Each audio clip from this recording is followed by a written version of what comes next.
दोस्तों, कल की जो दुखद घटना एयर इंडिया के विमान के पतनग्रस्त की हुई है, क्या शब्द कहे जाएं।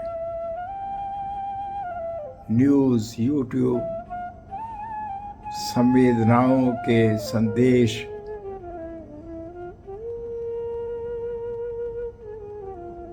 मैं समझता हूं कि इंसानियत व्याकुल है। कैसे व्यक्त किया जा सकता है कि इसका दुख। जिनका कोई नजदीक का कोई गया होता है या मरा होता है, जो दर्द उसको होता है वो उसकी कल्पना भी नहीं की जा सकती।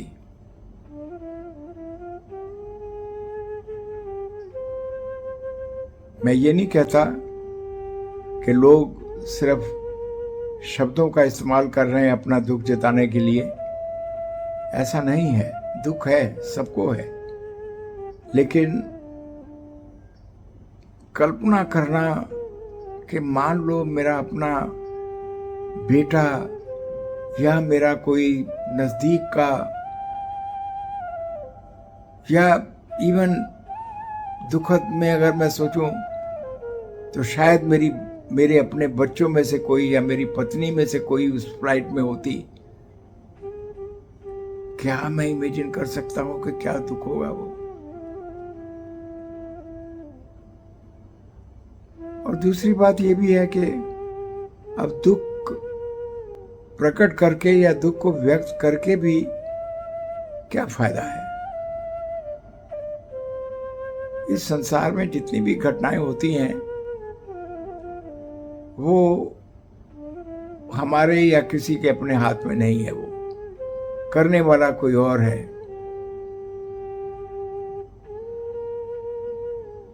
सिर्फ हम इतना ही कह सकते हैं, इतना ही कर सकते हैं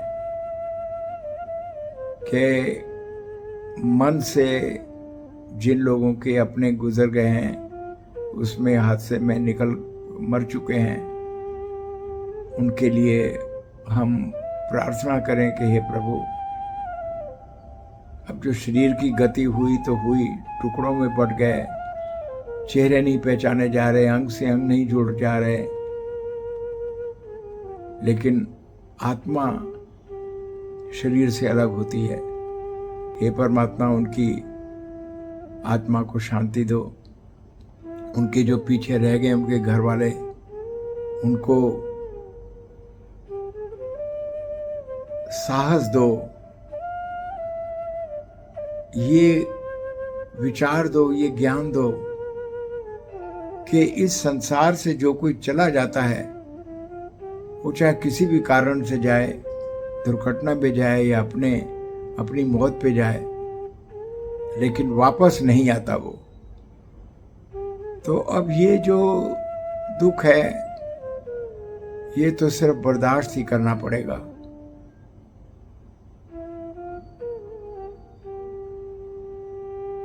मैं सिर्फ इतना ही कह सकता हूँ, अपनी तरफ से इतना ही कह सकता हूँ कि भगवान आपको, जो लोग उनके रिश्तेदार हैं, जो उनके सगे हैं, भगवान आपको शांति दे।